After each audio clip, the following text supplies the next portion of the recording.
അസ്സലാമു അലൈക്കും വറഹ്മത്തുള്ളാഹി വബറകാതുഹു. ബിസ്മില്ലാ അൽഹംദുലില്ലാ വസ്സലാത്തു വസ്സലാമു അലാ റസൂലില്ലാ വഅലാ ആലിഹി വസഹ്ബിഹി അജ്മഈൻ അമ്മാ ബഅദ്.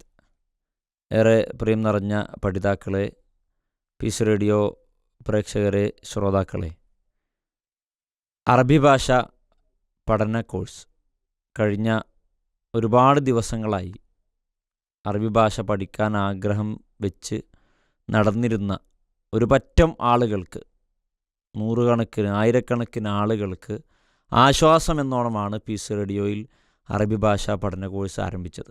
ബഹുമാന്യനായ സലീം സുല്ലമി ഉസ്താദിൻ്റെ നേതൃത്വത്തിൽ അതിൻ്റെ 42 ക്ലാസ്സുകൾ മദീന യൂണിവേഴ്സിറ്റിയിൽ അറബികളല്ലാത്ത ആളുകൾക്ക് അറബി പഠിക്കാൻ, അല്ലെങ്കിൽ പ്രാരംഭ ഭാഗത്തു നിന്ന് തന്നെ അറബി പഠിച്ചു തുടങ്ങാൻ വേണ്ടിയിട്ട് അവിടെ പഠിപ്പിക്കുന്ന, 30 വർഷങ്ങളായി അവിടെ പഠിപ്പിച്ചുകൊണ്ടിരിക്കുന്ന മദീന അറബിക് എന്ന ദുറൂസുൽ ലുഗത്തിൽ അറബിയ എന്ന പുസ്തകത്തെ ബേസ് ചെയ്തുകൊണ്ടുള്ള ഈ ഒരു അറബി ഭാഷ പഠന കോഴ്സിൻ്റെ ഒന്നാമത്തെ മൊഡ്യൂൾ കംപ്ലീറ്റ് ചെയ്തു. 42 ക്ലാസ്സുകളായിരുന്നു ഉണ്ടായിരുന്നത്. അതിനുശേഷം നമ്മൾ ആ പഠനഭാഗത്ത് തന്നെ ഡൗട്ട് ക്ലിയറൻസ് സെഷനും ക്ലാസ് ടെസ്റ്റും അതേപോലെ തന്നെ മോഡൽ എക്സാമും ഒക്കെ നമ്മൾ നടത്തിയിട്ടുണ്ടായിരുന്നു. Notebook review നടന്നിട്ടുണ്ടായിരുന്നു. അതൊക്കെ കഴിഞ്ഞ് അതിൻ്റെ ഒന്നാമത്തെ മൊഡ്യൂളിൻ്റെ പരീക്ഷ നടത്തി അത്തരം ഉന്നതമായ മാർക്കുകൾ സ്കോർ ചെയ്ത പഠിതാക്കളിൽ നിന്നും തിരഞ്ഞെടുക്കപ്പെട്ട ആളുകൾക്കുള്ള ഫോൺ ഇൻ വൈവ പ്രോഗ്രാമിലാണ് നമ്മളുള്ളത്. എല്ലാവരെയും ഈ ഒരു പ്രോഗ്രാമിലേക്ക് സ്വാഗതം ചെയ്യുകയാണ്. ഇന്നും ഈ പഠിതാക്കളിൽ ചില ആളുകൾ നമ്മോടൊപ്പം ചേരുന്നുണ്ട്. ഇൻഷാ അല്ലാ നമ്മുടെ പുസ്തകത്തെ ബേസ് ചെയ്തുകൊണ്ട്, നമ്മുടെ മൊഡ്യൂളിലുണ്ടായിരുന്ന പുസ്തകത്തിലെ പാഠഭാഗങ്ങളെ ബേസ് ചെയ്തുകൊണ്ടാണ് ചോദ്യങ്ങൾ പ്രത്യേകം തയ്യാറാക്കിയിട്ടുള്ളത്. ഈ കോഴ്സിൻ്റെ ഭാഗമായി പഠിച്ചുകൊണ്ടിരിക്കുന്ന ആളുകൾ എത്രത്തോളം അവർ ആ പാഠഭാഗങ്ങളെ ക്ലിയറായിട്ടുണ്ട് എന്നത് കൃത്യമായി വിലയിരുത്താൻ വേണ്ടിയാണ് ഇങ്ങനെയൊരു ഫോണിൻ വൈവ പ്രോഗ്രാം വെച്ചിട്ടുള്ളത്. എല്ലാവരെയും ഈ ഒരു പ്രോഗ്രാമിലേക്ക് സ്വാഗതം ചെയ്യുന്നു. ഇൻഷാ അല്ലാ ആദ്യത്തെ പഠിതാവിലേക്ക് നമുക്ക് പ്രവേശിക്കാം. അസ്സലാമു അലൈക്കും വറഹ്മത്തുള്ളാഹി. അൽഹംദുലില്ലാ വസല്ലല്ലാഹു അലാ നബീന മുഹമ്മദ് വഅലാ ആലിഹി വസഹബത്തി അജ്മഈൻ. ഒന്നാമത്തെ പഠിതാവിനോട് ഉള്ള ചോദ്യങ്ങളിലേക്കാണ് നമ്മൾ പ്രവേശിക്കുന്നത്. ഇൻഷാ അല്ലാ നമ്മളോടൊപ്പം ഈ ഫോണിൻ വൈവയിൽ നിയന്ത്രിക്കുന്നത് നമ്മുടെ ഉസ്താദ് സലീം സുല്ലമിയാണ്. സലീം സുല്ലമിയെ ഒരു പ്രോഗ്രാമിലേക്ക് സ്വാഗതം ചെയ്യുകയാണ്. അസ്സലാമു അലൈക്കും വറഹ്മത്തുള്ളാഹി. അപ്പോൾ നമ്മുടെ ഫോണിൻ വൈവയിൽ ആരംഭിക്കുകയാണ്. അപ്പോൾ ആരംഭത്തിൻ്റെ മുന്നോടിയായി നിങ്ങൾ പേരും സ്ഥലവും കാര്യങ്ങളൊക്കെ ഒന്ന് പിന്നെ ശ്രോതാക്കൾക്ക് വേണ്ടി പരിചയപ്പെടുത്തി കൊടുക്കൂ. എൻ്റെ പേര് അഫാം സാജിദ്. നാട്ടില് കണ്ണൂരാണ്. പിന്നെ ഇപ്പോ ബാംഗ്ലൂരിൽ ശിവാജി നഗർ എന്ന് പറഞ്ഞ സ്ഥലത്താണ്. ഞാന് ബിടെക് കഴിഞ്ഞു. ഓക്കെ, നിങ്ങൾ എങ്ങനെയാണ് പീസ് റേഡിയോ ഈ ഒരു അറബി ഭാഷാ പഠന കോഴ്സിനെ കുറിച്ച് അറിഞ്ഞതും ഇതിലേക്ക് എത്തിച്ചേർന്നതും എങ്ങനെയാണ്? ഒരു പരിപാടി ഉണ്ടായിരുന്നില്ലേ, അതിലൂടെ അറിഞ്ഞതാ. മറ്റേ ഒരു ലൈവ് പരിപാടി വിസ്ഡം ഗ്ലോബൽ ടിവിയിൽ ഉണ്ടായിരുന്നു, അതിലൂടെ അറിഞ്ഞു. ആ ഓക്കെ, അങ്ങനെയാണ് പീസ് റേഡിയോ കോഴ്സ് ഓപ്ഷനിലേക്ക് എത്തി കോഴ്സിൻ്റെ ഭാഗമായതല്ലേ? ഓക്കെ, ഇൻഷാ അല്ലാ നമ്മൾ ചോദ്യത്തിലേക്ക് പ്രവേശിക്കുന്നതിന് മുമ്പ് നിങ്ങൾ ഈ ഒരു പരീക്ഷയൊക്കെ എഴുതി നല്ല മാർക്കൊക്കെ കിട്ടിയല്ലോ. എങ്ങനെയാണ്, ഏതൊരു സമയമാണ് നിങ്ങൾ ഇതിനു വേണ്ടി മാറ്റിവെച്ചിരുന്നത്, ക്ലാസ് ടെസ്റ്റുകൾ എഴുതാനും ക്ലാസ്സുകൾ കേൾക്കാനും ഒക്കെ? ഞായറാഴ്ച രാവിലെയും പിന്നെ തിങ്കളാഴ്ച രാവിലത്തെ ആ ഒരു സമയമാണ് ഇതിനു വേണ്ടിയിട്ട് ഉപയോഗിച്ചിരുന്നത്. ഓക്കെ, ഇൻഷാ അല്ലാ നമുക്ക് പിന്നെ ഇതിലേക്ക് പോകാം. മാഷാ അല്ലാ, നിങ്ങളെ നമ്മുടെ ഈ ഒരു കോഴ്സിൻ്റെ ഭാഗമായി ഏറ്റവും ഉന്നതമായ മാർക്ക് കിട്ടിയ ആളുകളിൽ ഉൾപ്പെടാൻ കഴിഞ്ഞു. അല്ലാഹു നിങ്ങൾക്ക് കൂടുതൽ ഈ ഒരു മേഖലയിൽ, പ്രത്യേകിച്ച് അറബി ഭാഷാ പഠന മേഖലയിൽ പഠിച്ച് മുന്നോട്ട് പോകാനുള്ള തൗഫീഖിന് പ്രദാനം ചെയ്യുമാറാവട്ടെ. നിങ്ങളുടെ ഈ ഒരു ടെക്സ്റ്റ് ബുക്ക് അഥവാ നമ്മൾ ദുറൂസുൽ ലുഗത്തിൽ അറബിയ ലിഗൈരി നാതിഖീന ബിഹ എന്ന ഈ പുസ്തകത്തിൻ്റെ ഇതിലേക്ക് നിങ്ങൾ പ്രവേശിക്കുന്നതിൻ്റെ മുമ്പ് നിങ്ങൾക്ക് മറ്റേതെങ്കിലും പുസ്തകങ്ങൾ ഇതേപോലെ പഠിച്ചതോ മറ്റോ അനുഭവങ്ങളുണ്ടോ? പഠിച്ചിട്ടില്ല, പക്ഷെ മദ്രസയിൽ നിന്ന് പഠിച്ചത് തന്നെ. ഓ, മദ്രസയിൽ ഏതുവരെ പഠിച്ചു? 8ാം ക്ലാസ് വരെ, 9ാം ക്ലാസ്. ഓക്കെ. ഇപ്പോൾ നിങ്ങൾക്ക് മറ്റേത് ഒരു ആത്മവിശ്വാസം നിങ്ങൾക്ക് തോന്നുന്നുണ്ടോ ഈ പുസ്തകം ഇങ്ങനെ കണ്ടിന്യൂ ചെയ്ത് പോവുകയാണെങ്കിൽ ഖുർആൻ ഓതുമ്പോൾ അതിൻ്റെ അർത്ഥമൊക്കെ മനസ്സിലാക്കാൻ പറ്റുന്നൊരവസ്ഥയിലേക്ക് എനിക്ക് എത്തിച്ചേരാൻ കഴിയുമെന്ന് തോന്നുന്നുണ്ടോ നിങ്ങൾക്ക്? ഇൻഷാല്ലാ അള്ളാഹിന്റെ തൗഫീഖ് കൊണ്ട് കുറച്ചൊക്കെ ഒരു ആത്മവിശ്വാസം വന്നു തുടങ്ങിയിട്ടുണ്ട്. ഓക്കെ, മാഷാ അല്ലാ, മാഷാ അല്ലാ. അപ്പോൾ നമുക്ക് ആ ഒരു അവസ്ഥയിൽ നിന്നുകൊണ്ട് നമുക്കിനി നിങ്ങൾ ഒരു പക്ഷേ എക്സാം എഴുതിയ അവസ്ഥയിൽ നിന്ന് വ്യത്യസ്തമായി ഒരല്പം നമ്മൾ ഉയർന്ന ലെവലിലുള്ള ചില ചോദ്യങ്ങൾ ആണ് ഇൻഷാ അല്ലാ ചോദിക്കാം. എളുപ്പമുള്ള ചോദ്യങ്ങളും ഇൻഷാ അല്ലാ ഉണ്ടാകും.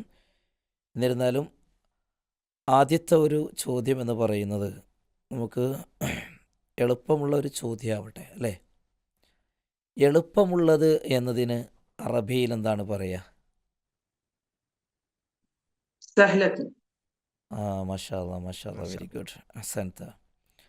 ഓക്കെ, ആ ഒരു 5 ചോദ്യങ്ങളുള്ളതിൽ ഒന്നാമത്തെ ചോദ്യത്തിന് നിങ്ങൾ ആൻസർ ചെയ്തു, മാഷാ അല്ലാ. എങ്കിൽ അടുത്തത് നമുക്ക് എന്ത് ചെയ്യാം? അടുത്ത ഒരു ചോദ്യം എന്ന് പറയുന്നത്, എനിക്ക് ഒരു സഹോദരനുണ്ട്, അവൻ്റെ പേര് ഹംസ എന്നാകുന്നു. ഒന്നും കൂടെ പറയാം. എനിക്ക് ഒരു സഹോദരനുണ്ട്, അവൻ്റെ പേര് ഹംസ എന്നാകുന്നു. അപ്പോൾ നിങ്ങൾ ആൻസർ പറയുമ്പോൾ കറക്റ്റ് നിങ്ങൾ ഹർക്കത്തോടു കൂടി പിന്നെ നിങ്ങൾ പറയണം. ഇപ്പോൾ ഉദാഹരണമായിട്ട് നമ്മൾ ഖുർആനൊക്കെ ഓതുമ്പോൾ ഒരു പക്ഷേ നമ്മൾ സുക്കൂനുമേലൊക്കെ വഖഫ് ചെയ്യും. എന്നാൽ അതേ രീതിയിലല്ല, ഹർക്കത്ത് വ്യക്തമാക്കിയിട്ട് ഫത്ത് ആണോ കസ്റാണോ ലമ്മാണോ തുടങ്ങിയത് വ്യക്തമാക്കിയിട്ട് പറയാം. ഇൻഷാ അല്ലാ പറഞ്ഞോളൂ. ലീ അഹുൻ ഇസ്മുഹു ഹംസത്തു. ഒന്നും കൂടെ ഞാൻ പറയാം. എനിക്ക് ഒരു സഹോദരനുണ്ട്, അവൻ്റെ പേര് ഹംസ എന്നാകുന്നു. നമ്മളെ ടെക്സ്റ്റ് ബുക്ക് ബേസിൽ നിന്ന് തന്നെ നിങ്ങളുടെ ആൻസർ പറയാം. ഓക്കെ, പറഞ്ഞോളൂ. ലീ അഹുൻ ഇസ്മുഹു ഹംസത്തു. Okay, okay. ആൻസർ ഇനി എന്തെങ്കിലും അതിൽ നിങ്ങൾക്ക് ചിന്തിക്കാനോ ആലോചിക്കാനോ ഉണ്ടോ? നിങ്ങൾ പറഞ്ഞത് ലീ അഹുൻ ഇസ്മുഹു ഹംസത്തുൻ എന്നാണ് നിങ്ങൾ പറഞ്ഞത്.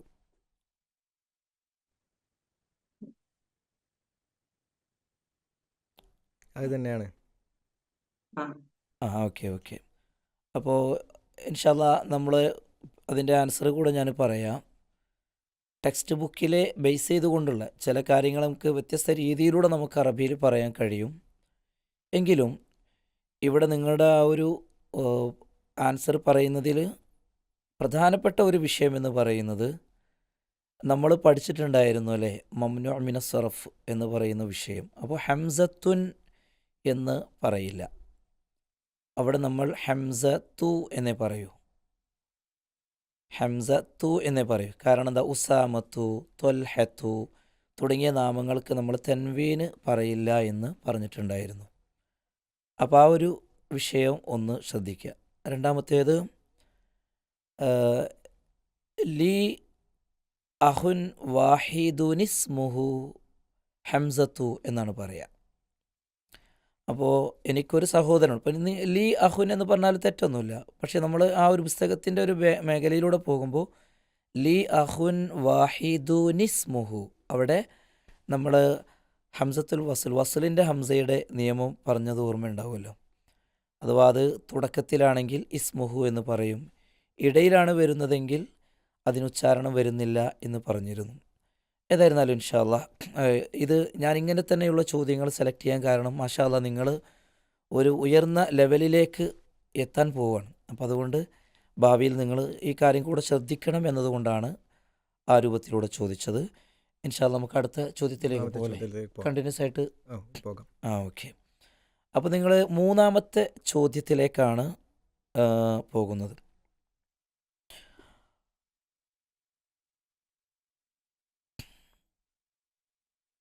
അത് പുതിയ അധ്യാപകൻ്റേതാണ്.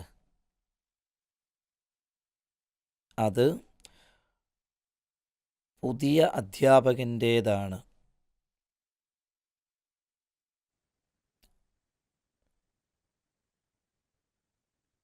ചോദ്യം മനസ്സിലായല്ലോ അല്ലേ? അതായത് അറബിയിലേക്കാക്കാനാണ് അതെ, അറബിയിലേക്കാക്കാനാണ്.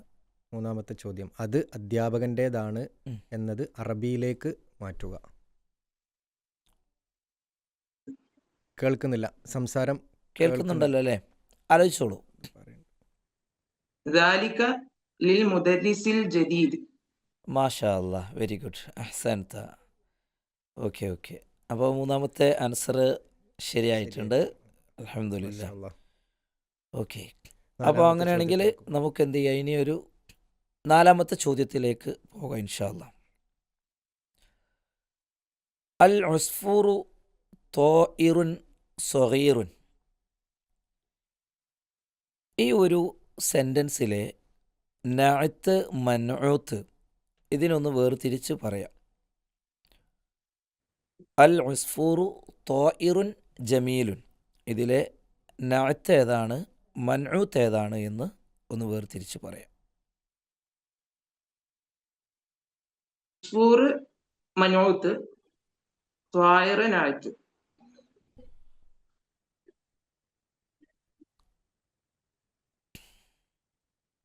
ഒന്ന് ആലോചിച്ചിട്ട് പറയാം.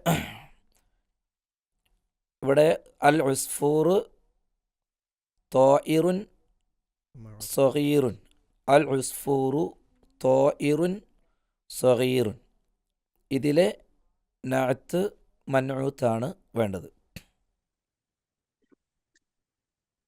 ത്വായിറും മനൂത്തും സ്വഗീറുൻ നാഅത്ത്. ഓക്കെ. ഇവിടെ ത്വാഇർ മൻഊത്താണ്, അതുപോലെ തന്നെ നഅത്ത് സ്വഗീറാണ് എന്നാണല്ലോ നിങ്ങൾ പറഞ്ഞല്ലേ? നിങ്ങൾ പറഞ്ഞത് തന്നെയല്ലേ? പറഞ്ഞോളൂ. അതെ അതെ. ഓക്കെ. അപ്പോൾ നിങ്ങൾ പറഞ്ഞ ആൻസർ എന്ത് ചെയ്യാണ്, ശരിയാണ്. മാഷാ അല്ലാ. അപ്പോൾ ഇൻഷാ അല്ലാ നിങ്ങളൊന്ന് കൺഫ്യൂഷൻ ആയില്ലേ? അതെ, ഈ എങ്കിൽ ചോദ്യത്തില് നമുക്ക് ഈ ചോദ്യം പറയുമ്പോൾ നമ്മൾ ശ്രദ്ധിക്കേണ്ടത് കൂടുതൽ ശ്രോതാക്കളുണ്ടല്ലോ. അപ്പോൾ ശ്രോതാക്കളിൽ ചില ചോദ്യങ്ങൾക്ക് അധിക സമയം എടുത്ത് പറയുന്നവരുണ്ടാകും, വളരെ വേഗത്തിൽ പറയുന്നവരുണ്ടാകും. അപ്പോൾ തുല്യമായ മാർക്ക് വരുന്ന സമയത്ത് ആൻസർ പറയുന്ന സമയത്തെ കൂടി പരിഗണിക്കും. ഓക്കെ. എത്ര സമയം എടുത്തു എന്നുള്ളത് കൂടി ഒരേ മാർക്ക് വരുന്ന സമയത്ത് പരിഗണിക്കും എന്നതുകൂടി ഒന്ന് ഓർമ്മപ്പെടുത്തണം. അത് കാരണം എന്താ വെച്ചാൽ ഇവിടെ അത് ശരിയല്ല, ഇത് തെറ്റാണ് എന്ന് പറയുമ്പോൾ നമ്മൾ കേൾക്കുന്ന ശ്രോതാക്കൾക്ക് അതുകൊണ്ട് എന്തെങ്കിലും ഒരു മെസ്സേജ് കിട്ടണമല്ലോ. അതുകൊണ്ടാണ് നമ്മൾ ഒന്നും കൂടെ ആലോചിക്കുക, ചിന്തിക്കുക എന്നൊക്കെ പറഞ്ഞ് നമ്മൾ ആ രൂപത്തിലൂടെ പറയുന്നത്. മാർക്കിടുമ്പോൾ ആ ഒരു വിഷയം പരിഗണിക്കും എന്നുള്ളത് നിങ്ങൾ എന്ത് ചെയ്യുക, മനസ്സിലാക്കുകയും ചെയ്യാം. ശരി, അഞ്ചാമത്തെ ചോദ്യത്തിലേക്ക് നമുക്ക് പോകാം. നമ്മൾ ഈ ഒരു ടെക്സ്റ്റ് ബുക്കിൻ്റെ പ്രത്യേകത, ഞാനത് അൽഹംദുലില്ലാ ക്ലാസ് എടുക്കുമ്പോൾ എൻ്റെ മനസ്സിലുള്ള ഒരു ചിന്ത എന്ന് പറയുന്നത്, ഈ ക്ലാസ് ടെക്സ്റ്റ് ബുക്കിലെ ഓരോ പേജുകളും വായിക്കുമ്പോൾ നമുക്ക് സെൻറ്റൻസുകൾ ഉണ്ടാക്കാനൊക്കെ നമുക്ക് കഴിയണം. അതുപോലെ തന്നെ അറബി സെൻറ്റൻസുകൾ അതിൻ്റെ അർത്ഥമൊക്കെ നമുക്ക് അറിയണം എന്നുള്ളതാണ്.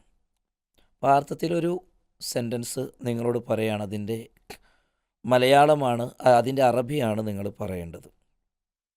ഫാത്തിമ സ്കൂളിലേക്ക് പോയി, അധ്യാപകൻ്റെ മുന്നിൽ ഇരുന്നു. ഫാത്തിമ സ്കൂളിലേക്ക് പോയി, അധ്യാപകൻ്റെ മുൻപിൽ ഇരുന്നു. പറഞ്ഞോളൂ. ذهب فاطمة إلى المدرسة.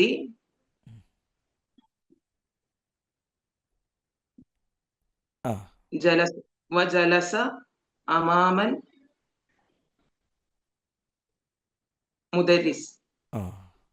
അവിടെ അമാമൽ മുദർരിസ് എന്നാണോ, മുദർരിസി എന്നാണോ, മുദർരിസു എന്നാണോ?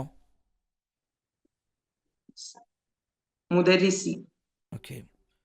ഒന്നും കൂടെ ആൻസർ ഒന്ന് പറഞ്ഞേ നിങ്ങൾ. ذهب فاطمة إلى المدرسة وجلس أمام المدرسة. ഓക്കെ. അപ്പോൾ ഈ ആൻസറിൽ തെറ്റുകൾ വന്നിട്ടുണ്ട്. എന്താണെന്ന് പറയാൻ പറ്റുമോ? നിങ്ങളുടെ ആൻസർ കുറേ ശരിയാണ്, പക്ഷേ അതിൽ എന്താണ് ഒരു തെറ്റാണത്. ആൻസർ പറഞ്ഞപ്പോൾ തെറ്റുകളിൽ വന്നിട്ടുണ്ട്. അതും കൂടെ ഒന്ന് നിങ്ങളൊന്ന് ശ്രദ്ധിക്കാൻ വേണ്ടിയിട്ടാണ് പറയുന്നത്. എന്തായിരിക്കും അത്? നിങ്ങൾ മാഷാ അല്ലാ ഒരു കാര്യം നിങ്ങൾ ശ്രദ്ധിച്ചു. അൽഹംദുലില്ലാ. നിങ്ങൾ ദഹബ ഫാത്തിമത്തു എന്നാണ് പറഞ്ഞത്. അപ്പോൾ ഞാൻ ഈ ചോദ്യം ചോദിക്കുമ്പോൾ എൻ്റെ മനസ്സിലുണ്ടായിരുന്നത് നിങ്ങൾ ദഹബ ഫാത്തിമത്തുൻ എന്ന് പറയാൻ സാധ്യത ഉണ്ട് മിക്ക ആളുകളും എന്നുള്ളതാണ്. പക്ഷെ അത് നിങ്ങൾ ശരിയാക്കി. അതെ. പക്ഷെ അവിടെ എന്ത് ചെയ്തു? ഒരു ഭാഗം വിട്ടുപോയി. ഏതാണത്? ദഹബത്ത്. മാഷാ അല്ലാ, വെരി ഗുഡ്. ദഹബത്ത് ഫാത്തിമത്തു ഇലൽ മദ്രസത്തി വജലസത്ത് അമാമൽ മുദരിസി. അൽഹംദുലില്ലാ. ഏതായിരുന്നാലും സന്തോഷമുണ്ട്. വളരെ നല്ല ഒരു അവസ്ഥയിലേക്ക് നിങ്ങൾ എത്താൻ പോവുകയാണ്. നിങ്ങൾ ഈ ഭാഷാ പഠനത്തിൽ എന്ത് ചെയ്യണം? നിങ്ങൾ കണ്ടിന്യൂ ചെയ്യണം. ഇത് എനിക്കിപ്പോൾ നിങ്ങൾ ബി.ടെക് വിദ്യാർത്ഥിയാണെന്ന് പറയുമ്പോൾ ഞാൻ എൻ്റെ ക്ലാസ്സിൻ്റെ ആരംഭത്തിൽ പറഞ്ഞ എനിക്കൊരു ഡോക്ടറെയാണ് എനിക്ക് ഓർമ്മ വരുന്നത്. അവർ ഈ പുസ്തകം 3 പൂർത്തിയാക്കിയിട്ട് ഇടയ്ക്ക് അറബിയിൽ തന്നെ നമുക്ക് മെസ്സേജുകൾ അയക്കുന്നുണ്ട് എന്നൊക്കെ പറയാറുണ്ടായിരുന്നു. അപ്പോൾ ഇൻഷാ അല്ലാ അത് തന്നെയാണ് എനിക്ക് ഞാനൊരു ബി.ടെക് വിദ്യാർത്ഥിയാണ്, ബാംഗ്ലൂരിലാണ് എന്നൊക്കെ പറഞ്ഞപ്പോൾ എൻ്റെ മനസ്സിലേക്ക് ഓർമ്മ വന്നത്. അള്ളാഹു നമുക്ക് ഭാഷാ പഠനം ഇനിയും കൂടുതൽ ഉന്നതമായ അവസ്ഥയിലേക്ക് എത്തിക്കുമാറാവട്ടെ. ജസാക്കുമുല്ലാഹു ഖൈറ. അസ്സലാമു അലൈക്കും. അസ്സലാമു അലൈക്കും വറഹ്മത്തുള്ളാഹി. കേൾക്കുന്നുണ്ടോ? അസ്സലാമു വറഹ്മത്തുള്ളാഹി വബറകാതുഹു. വലൈക്കും അസ്സലാം. വലൈക്കും സലാം. അപ്പോൾ നമ്മൾ അറബി ഭാഷാ പഠന കോഴ്സിൻ്റെ 1ാമത്തെ മൊഡ്യൂളിൻ്റെ ക്ലാസ് ടെസ്റ്റുകളും പൊതുപരീക്ഷയും വിജയകരമായി പൂർത്തീകരിച്ച് അതിൽ ഉന്നത മാർക്ക് ലഭിച്ചവർക്ക് വേണ്ടി മാത്രം സംഘടിപ്പിക്കുന്ന റാങ്ക് ഹോൾഡേഴ്സിനെ കണ്ടെത്തുന്നതിന് വേണ്ടി സംഘടിപ്പിക്കുന്ന ഫോൺ ഇൻ വൈവ പ്രോഗ്രാമിലാണുള്ളത്. ആ പ്രോഗ്രാമിലെ 2ാമത്തെ പരീക്ഷാർത്ഥിയിലേക്കാണ് നമ്മൾ പ്രവേശിക്കുന്നത്. പരീക്ഷാർത്ഥിയെ നമുക്ക് ആദ്യം പരിചയപ്പെടാം. നിങ്ങളുടെ പേരും സ്ഥലവും ഒക്കെ ഒന്ന് പറഞ്ഞ് പരിചയപ്പെടാമോ? എൻ്റെ പേര് നജീമ. സ്ഥലം തിരുവനന്തപുരം കണിയാപുരമാണ്. ഹൗസ് വൈഫാണ്. സ്ഥലം എവിടെയാ പറഞ്ഞത്? കണിയാപുരം. ജില്ല ഏതാ? കണിയാപുരം ഏതാ ജില്ല? തിരുവനന്തപുരം. തിരുവനന്തപുരം കണിയാപുരം. അപ്പോൾ പിന്നെ നമുക്ക് ചോദ്യത്തിലേക്ക് പ്രവേശിക്കാം അല്ലേ? നിങ്ങൾ മദ്രസയിൽ ഏതുവരെ അറബി പഠിച്ചിട്ടുണ്ട്? മദ്രസയില് ഞാൻ സുന്നി മദ്രസയിലാണ് പഠിച്ചത്. 7ാം ക്ലാസ് വരെ പഠിച്ചിട്ടുണ്ട്. അറബി അല്ലാതെ ശരിക്കും അറബി മലയാളമാണ്. അറബി മലയാളത്തിലാണല്ലേ? എന്നാലും കുറഞ്ഞ സമയം ഒരു 3ഓ 4ഓ ക്ലാസ്സിലൊക്കെ ഒരു പക്ഷേ അവർ ഭാഷ പഠിപ്പിക്കാറുണ്ട്. ഇപ്പോഴത്തെ അവസ്ഥ അങ്ങനെയാണ്. പിന്നെ നിങ്ങൾ സ്കൂളിൽ സെക്കൻഡ് ലാംഗ്വേജ് ഏതാ എടുത്തിരുന്നത്? അത് ഹൈസ്കൂളിലായപ്പോൾ അറബിക്ക് എടുത്തിട്ടുണ്ട് സെക്കൻഡ് ലാംഗ്വേജ്. കണിയാപുരം ഹൈസ്കൂളിലായിരുന്നോ? അല്ല, എന്നെ വിവാഹം കഴിച്ചു കൊണ്ടുവന്നതാണ് കണിയാപുരം. എൻ്റെ സ്ഥലം എഴുതങ്ങാട് ചുള്ളിമാനൂർ എന്ന് പറയും. Okay okay. ഇപ്പോൾ നിങ്ങളുടെ ഈ ഒരു അറബി ഭാഷ പഠനത്തിലേക്ക് നിങ്ങൾ പ്രവേശിച്ചപ്പോൾ നിങ്ങൾക്ക് എന്താണ് നിങ്ങൾക്ക് തോന്നുന്നത്? അൽഹംദുലില്ലാ, എനിക്ക് പീസ് സ്റ്റഡിയിൽ ഇങ്ങനെ ഒരു കോഴ്സ് സ്റ്റാർട്ട് ചെയ്തപ്പോൾ തന്നെ എനിക്ക് ഭയങ്കര സന്തോഷമായിരുന്നു. കാരണം എനിക്ക് അറബി പഠിക്കണമെന്നൊരു ആഗ്രഹമുണ്ട്. ഞാൻ ചെറുതായിട്ട് എവിടെയെങ്കിലുമൊക്കെ കിട്ടുന്ന സന്ദർഭങ്ങളൊക്കെ ഉപയോഗപ്പെടുത്തി ചെറിയ രീതിയിൽ, ഇപ്പോൾ വലിയ രീതിയിൽ പഠിക്കാനുള്ള ഒരു ഇതൊന്നും ഇല്ലെങ്കിലും ചെറിയ രീതിയിൽ എന്നെ കൊണ്ട് കഴിയുന്ന ഇതൊക്കെ ഞാൻ പഠിക്കുകയായിരുന്നു. പീസ് സ്റ്റഡിയിൽ തന്നെ മുന്നേ ഒരു കോഴ്സായിട്ടല്ലെങ്കിലും അറബിക്കിന്റെ ഇങ്ങനെ ക്ലാസ്സുകൾ ഉണ്ടായിരുന്നു മുന്നേ തന്നെ. ഓക്കെ അപ്പോഴും ഞാൻ ക്ലാസ് കേൾക്കായിരുന്നു. ഓക്കെ. മാഷാ അല്ലാ. അപ്പോൾ നിങ്ങളുടെ ഈ ഒരു ശ്രമം നിങ്ങൾ മുന്നോട്ട് കൊണ്ടുപോകണം. തിരുവനന്തപുരം ജില്ലയിൽ തന്നെ എനിക്ക് നല്ല പരിചയമുള്ള ഒരു ഏരിയ ആണത്. ഞാൻ അവിടെ ആയിരുന്നു. തന്നെ ഞാൻ കണ്ടിട്ടുണ്ട് ഇവിടെ പ്രോഗ്രാം നമ്മൾ വെച്ചപ്പോൾ. ഈ ടെക്സ്റ്റ് ബുക്ക് ഫസ്റ്റിലെ 1 മുതൽ 23 വരെയുള്ള ചാപ്റ്റർ കഴിഞ്ഞപ്പോഴേക്കും ചില പഠിതാക്കൾ പിന്നീട് അവർക്ക് ഡിഗ്രി എടുക്കാനും MA എടുക്കാനൊക്കെ അവർക്ക് പ്രേരണയായിട്ടുള്ളത് ഈ ടെക്സ്റ്റ് ബുക്കാണ്. അപ്പോൾ തീർച്ചയായിട്ടും നിങ്ങൾക്ക് ആ ഒരു അവസ്ഥയിലൂടെ മുന്നോട്ട് പോകാൻ കഴിയട്ടെ എന്ന് പ്രാർത്ഥിക്കുകയാണ്.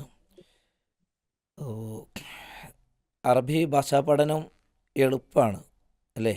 സഹ്ല അല്ലെങ്കിൽ സഹൽ എന്നൊക്കെയാണ് അതിന് പറയാം. എന്നാൽ പ്രയാസമാണ് പ്രയാസകരമായത് എന്നതിനുള്ള അറബി വേർഡ് നമ്മുടെ ഈ പാഠഭാഗത്ത് വന്നിട്ടുണ്ട്. അതേതാണെന്ന് പറയാമോ? സഅബത്തുൻ. മാഷാ അല്ലാ, സഅബത്തുൻ അല്ലേ? വെരി ഗുഡ്, അഹ്സൻതി. അപ്പോൾ ഒന്നാമത്തെ ചോദ്യം ചോദ്യത്തിൽ നിങ്ങൾ വിജയകരമായി വിജയകരമായി പൂർത്തിയാക്കിയിട്ടുണ്ട്. അൽഹംദുലില്ലാ. നമ്മൾ ഇതുകൊണ്ട് അർത്ഥമാക്കുന്നത് നിങ്ങൾക്ക് സ്വയം അറബി ഭാഷാ സെൻറ്റൻസുകൾ ഉണ്ടാക്കാൻ കഴിയണം. ഒരു അറബിയിലൊരു സ്പീച്ചൊക്കെ കേൾക്കുകയാണെങ്കിൽ ഫുസ്ഹയിൽ ഒരു പ്രഭാഷണമൊക്കെ കേട്ടാൽ അതൊക്കെ മനസ്സിലാക്കാനൊക്കെ നമുക്ക് കഴിയണം. അപ്പോൾ നമ്മൾ ഹറമിലൊക്കെ പോവുകയാണെങ്കിൽ ഉംറക്കോ ഹജ്ജിനൊക്കെ പോകുമ്പോൾ അവിടെയൊക്കെയുള്ള ഖുത്തുബകളൊക്കെ കേൾക്കുമ്പോൾ അതിൻ്റെ അർത്ഥമൊക്കെ നമുക്ക് മനസ്സിലാക്കാൻ നമുക്ക് കഴിയണം. ആ അർത്ഥത്തിൽ നമ്മുടെ ഒരു ലെവൽ, നമ്മുടെ നിലവാരം ഉയരേണ്ടതുണ്ട്. അപ്പോൾ അങ്ങനെയുള്ള ഒരു അവസ്ഥയിലേക്ക് നിങ്ങൾക്ക് എത്രത്തോളം സാധ്യമാകും എന്നതിലേക്ക് ഒരു ടെസ്റ്റാണ്, ആ രൂപത്തിലൂടെയുള്ള ഒരു ചോദ്യമാണ് ഇൻഷാ അല്ലാഹ് ചോദിക്കുന്നത്. ഈ നീളമുള്ള കുട്ടി ആരാണ്? അവൻ പുതിയ ഡോക്ടറുടെ മകനാണ് എന്ന് പറയണം. ഒന്നുകൂടെ പറയാം. ഈ നീളമുള്ള കുട്ടി ബോയ് ആരാണ്? അതിൻ്റെ ഉത്തരം പറയുന്നത് അവൻ പുതിയ ഡോക്ടറുടെ മകനാണ് എന്ന് പറയണം. ഒന്ന് പറഞ്ഞു നോക്കൂ. മൻ ഹാദ തൊവീലു അല്ല മൻ ഹാദൽ വലതു തൊവീലു. ഓക്കെ. ഹാദബിനു ഹാദബിനു തൊബീബ് ഹാദബിനു തൊബീബുൽ ജദീദി. ഒന്നും കൂടെ നിങ്ങൾ പറഞ്ഞതിനെ ഒന്നും കൂടെ പറഞ്ഞോളൂ. എന്തെങ്കിലും കൺഫ്യൂഷൻ ഉണ്ടെങ്കിൽ ഇതാക്കാൻ വേണ്ടിയിട്ടാണ് കേട്ടോ. മൻ ടെൻഷൻ അടിക്കാതെ പറഞ്ഞോളൂ. മൻ ഹാദൽ വലതു തൊവീലുൻ. മൻ ഹാദൽ വലതു തൊവീലുൻ എന്നാണോ നിങ്ങൾ പറയുന്നത്? അവിടെ തൊവീലുൻ എന്നുണ്ടോ? മൻ ഹാദൽ വലതു തൊവീലു. ഓക്കെ, ബാക്കി പറഞ്ഞോളൂ. ഹാദബിനു അല്ല ഹാദൽ വല അല്ല ഹാദബിനു തൊബീബുൽ ജദീദി. ഓക്കെ, അപ്പോൾ നിങ്ങൾ മാഷാ അല്ലാഹ് ഞാൻ പറഞ്ഞ ഒരു അവസ്ഥയിലേക്ക് നിങ്ങൾ എത്തിയിട്ടുണ്ട് എന്നത് ശരിയാണ്. അള്ളാഹു അതിന് നിങ്ങൾക്ക് കൂടുതൽ അവസരങ്ങൾ ഇനിയും പ്രദാനം ചെയ്യട്ടെ. ഇതിൻ്റെ കറക്റ്റ് ആൻസർ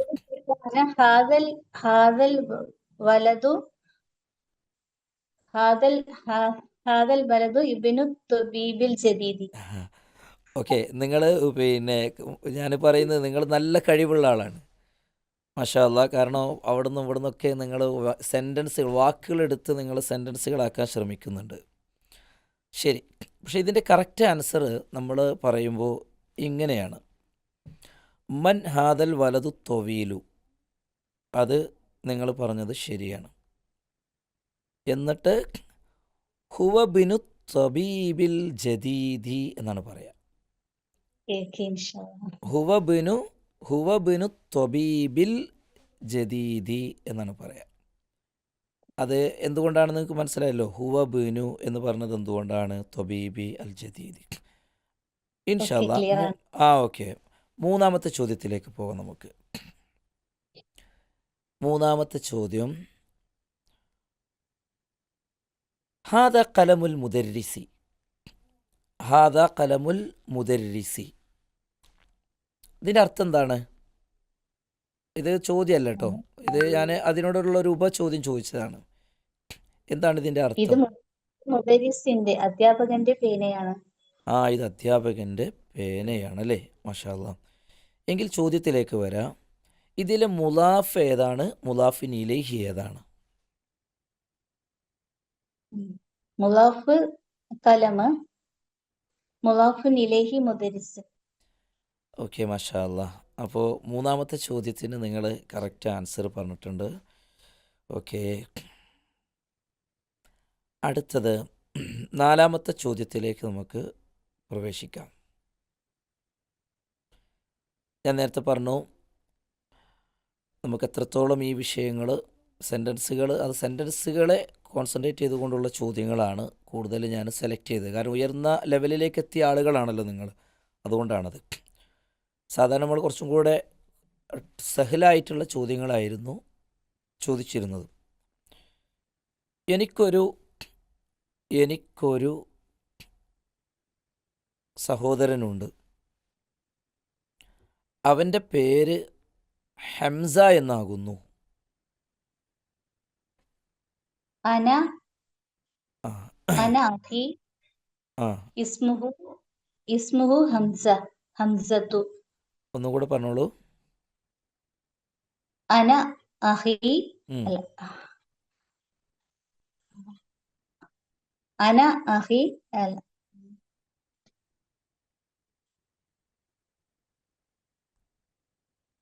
ഓക്കെ, അനാഹി എന്ന് കഴിഞ്ഞിട്ട് ഇസ്മുഹു ഹംസത്തു. ഹംസത്തു. ആ ആൻസർ യഥാർത്ഥത്തിൽ ഈ ആൻസർ തെറ്റാണ്. നമ്മുടെ ടെക്സ്റ്റ് ബുക്കിൽ ധാരാളമായി ആവർത്തിച്ച് വന്ന ഒരു പ്രയോഗമാണ് എനിക്കുണ്ട്. കാരണം നമുക്ക് ഭാഷയിൽ എനിക്കുണ്ട്, അവനുണ്ട്, നിനക്കുണ്ട് എന്നുള്ളതൊക്കെ നമ്മൾ പ്രത്യേകിച്ച് ശ്രദ്ധിക്കേണ്ട ഒരു ഏരിയയാണ്. അപ്പോൾ ഇവിടെ അതിൻ്റെ കറക്റ്റ് ആൻസർ ലീ അഹുൻ. ലീ അഹുൻ വാഹിദുനിസ്മുഹു ഹംസത്തു എന്നാണ് പറയേണ്ടത്. അവിടെ ഹംസത്തുൻ എന്ന് നിങ്ങൾ പറയുമോ എന്നതാണ് എൻ്റെ, കാരണം നമ്മൾ ആ ഒരു ഉയർന്ന കാറ്റഗറിയിലേക്ക് എത്തുമ്പോൾ ഉണ്ടാകുന്ന ഒരു ചോദ്യം കുറച്ചും കൂടെ ആ ഒരു ലെവലിലാവണമല്ലോ എന്നുള്ളതുകൊണ്ടാണ് ആ ചോദ്യം ഞാൻ കൊണ്ടുവന്നത്.